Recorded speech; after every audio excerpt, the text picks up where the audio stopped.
자, 오늘 우리가 함께 나눠볼 이야기는요, 욥의 이야기입니다. 아마 살면서 누구나 한 번쯤은 품어봤을 그런 질문에서 시작해볼까요? 왜 착한 사람에게 나쁜 일이 생길까? 바로 이 질문 말이죠. 우리 함께 그 답을 한번 찾아가 보시죠. 생각만 해도 참 가슴 아픈 질문이죠. 이게 바로 욥의 이야기 전체를 꿰뚫는 핵심 질문입니다. 정말 흠 하나 없이 정직하게 살았던 사람이 정말 하루아침에 모든 걸 잃고 나서 던질 수밖에 없었던 바로 그 질문인 거죠.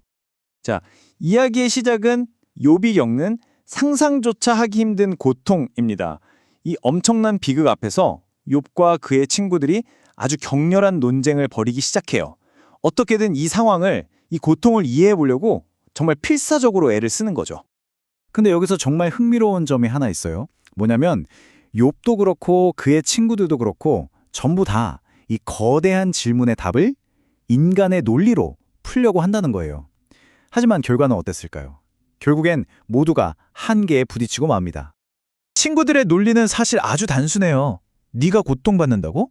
그건 네가 죄를 지었기 때문이지. 딱 이거예요. 우리가 흔히 말하는 인과응보, 흑백 논리죠. 하지만 욥은 여기에 맞서서 끝까지 자신의 결백을 주장합니다. 아니야, 나는 이런 고통을 받을 만큼 큰 죄를 지은 적이 없어 하고 말이죠. 결국 따지고 보면 양쪽 다 똑같은 실수를 하고 있었던 거예요. 뭐랄까? 마치 작은 자 하나 들고서 저 태평양의 깊이를 재려는 것과 같았달까요? 유한한 인간의 이성으로 하나님의 그 무한한 계획을 어떻게든 이해해 보려고 했던 거죠. 이건 처음부터 불가능한 시도였습니다. 자, 이렇게 길고 긴 침묵과 논쟁이 끝나고 드디어 이야기의 클라이막스에 다다릅니다. 폭풍 속에서 마침내 하나님께서 나타나시거든요.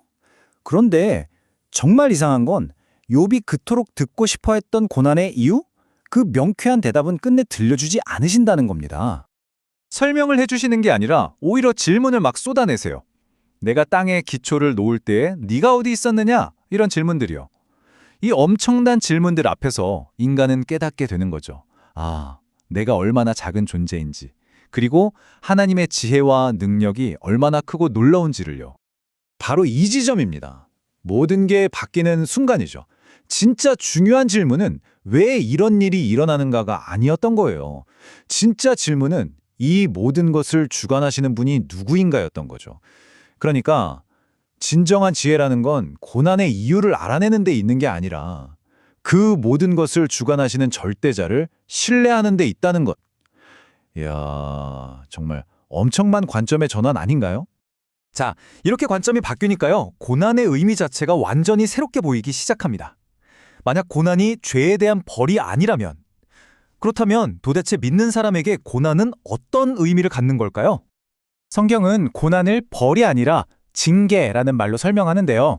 여기서 징계는 우리가 보통 생각하는 그런 무서운 벌이 아니에요.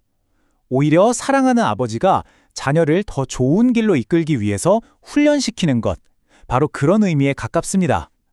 우리를 더 온전하고 거룩하게 만들어 가시려는 하나님의 사랑의 표현이라는 거죠. 그리고 이 훈련에는 아주 분명한 목적이 있습니다. 바로 우리를 단련시키는 거죠. 마치 불순물이 잔뜩 낀 원석을 뜨거운 용광로에 집어넣어서 순금을 만들어내는 것처럼요.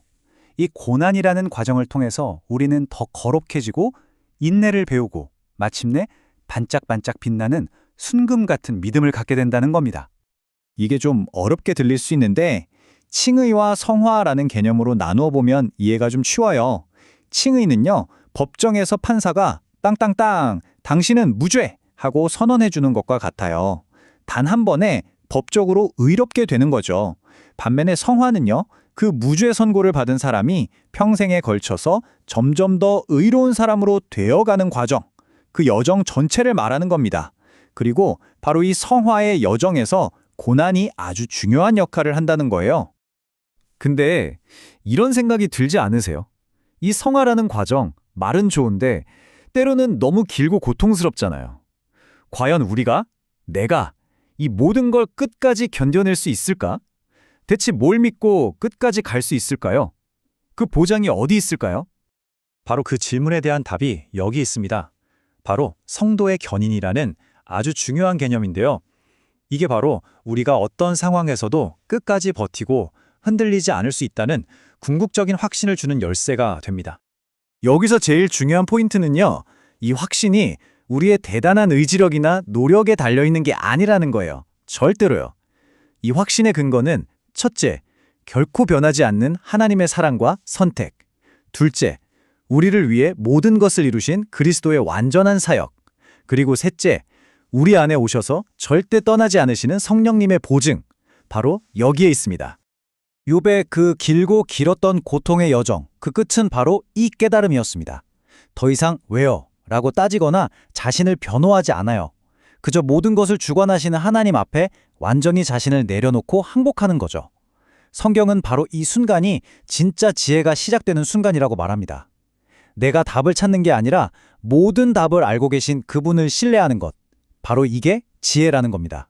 자, 오늘 이야기를 마무리하면서 이 질문을 우리 각자에게 한번 던져봤으면 좋겠습니다.